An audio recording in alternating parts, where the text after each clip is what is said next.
Gibuhat na ba nimo ang tanan pero wag gyapoy nahitabo? Mao jud nay pirming problema nato. Sobra tang naningkamot pero wa jud tay naabot. Lisod lang gihapon ang atong kahimtang. Pero ang tinuod, dili tanang butang. Dali natong makuha.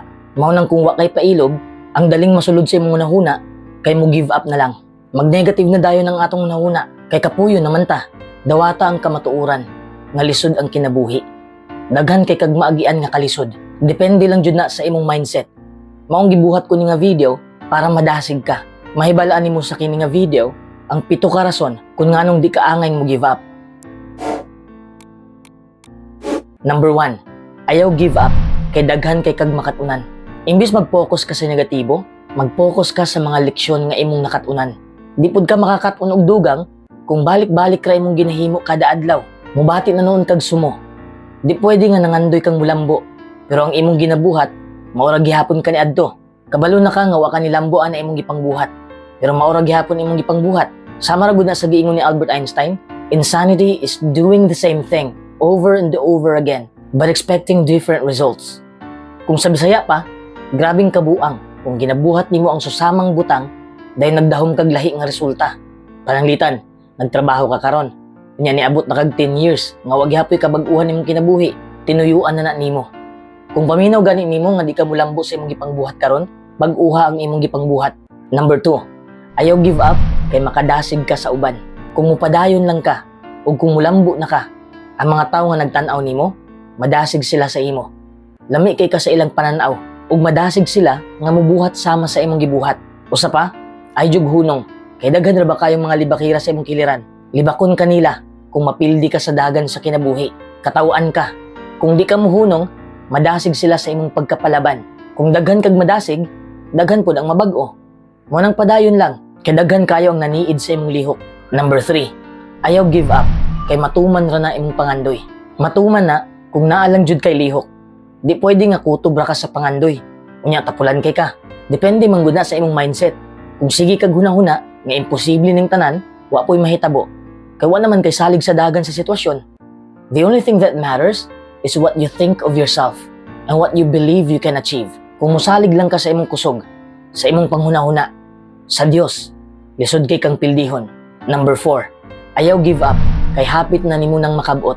Kitang tanan, wa ta kabalo sa atong kaugmaon. Malay nimo, ugma na di ay magbunga ang imong gipaabot. Nya timing nga ning give up na ka karon. Way ayo. Di pa panahon nga mo give up ka. Ang mga butang nga lisod kabuton, nanginahanglan nagdakong pailog ug pag-antos. Dapat jud na nimong trabahoon. Di man ni magic ang kinabuhi. Di man ni binutbot. Karon ka magtanom, dugay pa na mo tubo. Wagi pa ka nagbinubuay para magbunga ang tanom. Inana ang pagkabot sa pangandoy. Kinahanglan ka grabe nga pasingot. Sa panahon nato karon, gusto mong gud nato nga instant ang tanan. Di ta gustong dugay pa mahitabo. Pero unsaon ta man, nga mao naman ni ang realidad. You have to work hard. You have to suffer pain. You have to achieve success. You have to make others happy. To earn your happiness. Ay hunong. Kay sa pagsukol pa lang nimo, sa pag-atubang pa lang nimo anang problema ha, daghan na kag nakatunan. Number 5, ayaw give up kay kauban na ng kalisod sa atong kinabuhi. Ay nagkatingala sa kahimtang nimo. Kay sugod sa pagkahimugso nimo aning kalibutana, gikaluhaan na kag suliran. Mao ni timan dili tamis ang imong kadaugan kung sayon ra nimo gikuha ang usa ka butang. Dili porket lisod kabuuton ng usa ka butang, kay imposible na puding makuha nimo. Ang pasabot lang kung galisod ka, kinahanglan pa kang maningkamot. We should instead look at it as something challenging. We need to see a challenging task as something that would push us more and test our capabilities. So don't be afraid of something difficult because you can always accomplish it through hard work. Timani ha, nga walay imposible sa taong ning padayon. Number 6, ayaw give up para wa kay mahayan. Tanang pagmahay naa sa ulahi. Basig sa paghunong nimo, moabot niya ang adlaw nga magmahay na ka kung nganong ni-give up ka. Una-una daw ang mga butang nga imong nasugdan sa una, pero wa nimo gipadayon. Sayang no? Ning resulta na unta to karon. Mo nang aysag hunong kay di pa karon ang panahon. Number 7, ayaw give up samtang buhi pa ka. Samtang buhi pa ka, naapay paglaong. Di man nato matagan ang dagan sa panahon, pero isa ra atong matagan. Mga matay ta sa ulahi. Mo nang mintas gaginhawa pa ta, buhaton nato ang tanan para makabut nato ang atong pangandoy. Ay nasig pangatarungan. Balik-balik na ni siyang advice. Di nimo matag-an imong kinabuhi. Bisag unsang orasa, pwede kang mahanaw. Waputi ka gihadlok. Maulang jud ni ang kamatuoran nga angay nimong dawaton.